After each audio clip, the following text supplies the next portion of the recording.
Bank manager makes black man wait 2 hours, her face changes when board members walk in. An hour and a half. That's how long they made him wait, until the CEO walked in and turned everything upside down.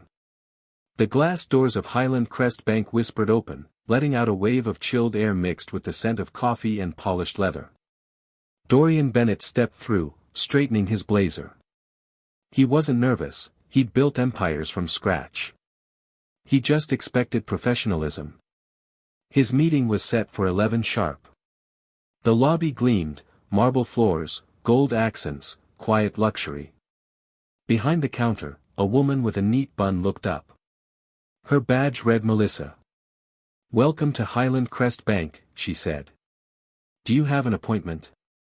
"Dorian Bennett," he replied. "Meeting with Linda Kramer at 11. Melissa typed quickly, then nodded. "You're on the schedule. Please have a seat." Dorian sat by the tall windows. 10 a.m., early, as always. Minutes passed. 11:05, 11:15. Then 11:30. One by one, clients walked in, greeted with warmth, and disappeared behind the frosted glass doors. Some had no appointments at all. Dorian waited, calm but alert. At 11:45, he approached the desk again. "Has Linda Kramer been informed that I'm waiting?" Melissa didn't look up.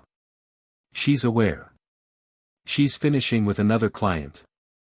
No apology. No update.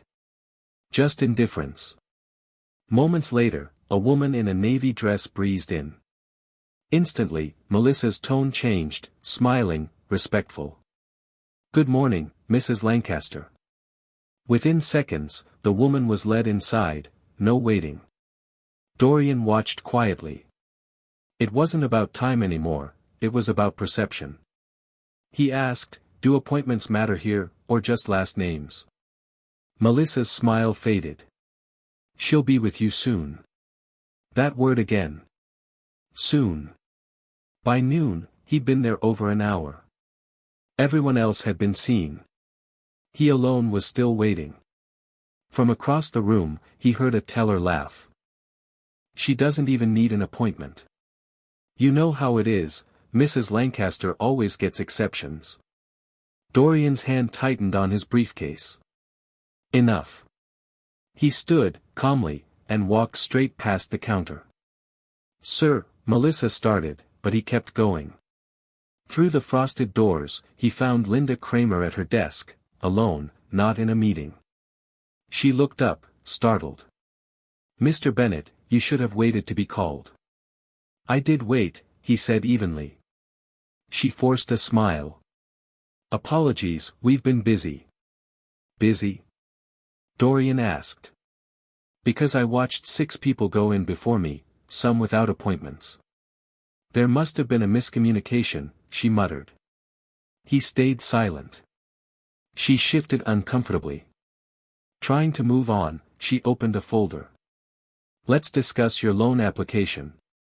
Your finances look strong, but we'll need more assurances." The door opened.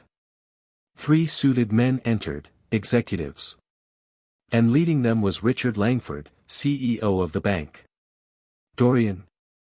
Richard's face lit up. "What the hell are you doing here?" Dorian stood, shaking his hand.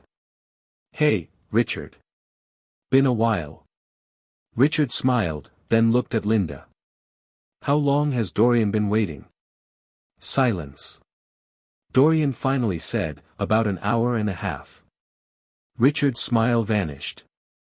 "An hour and a half? You had Dorian Bennett waiting?" Linda stammered, "There was a scheduling issue." "Linda," Richard cut her off, voice sharp. "Step outside." She hesitated, then left, pale and silent. Richard turned back.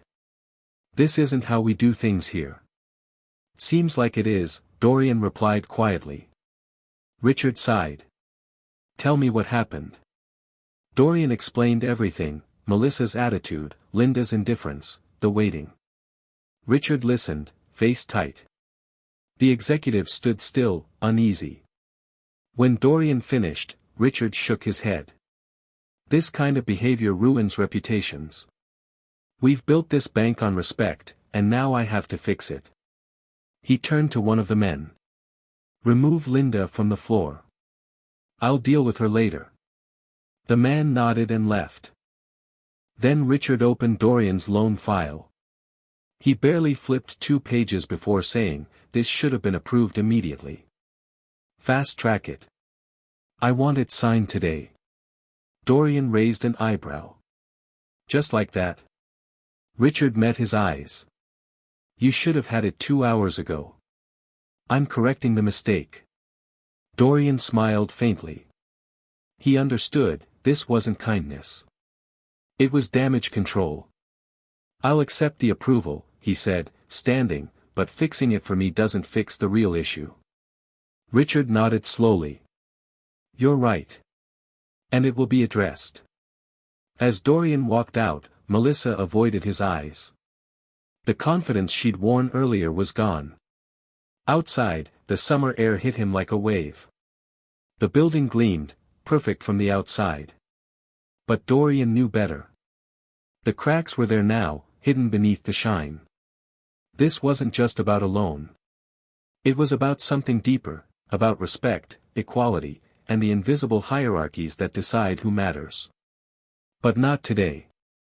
Today, someone had to answer for it. When Linda Kramer saw her next appointment list, she'd remember his name, and the mistake she made. His phone buzzed. Loan approved. A slow smile spread across his face. He slipped the phone into his pocket and walked away, sunlight flashing off his briefcase. Because respect isn't given, it's claimed. And today, he claimed his. If you've ever sat in that waiting room, overlooked, dismissed, or ignored, remember this. You don't need permission to be seen. Take your seat at the table. And when they make you wait, make sure they never forget why that was a mistake.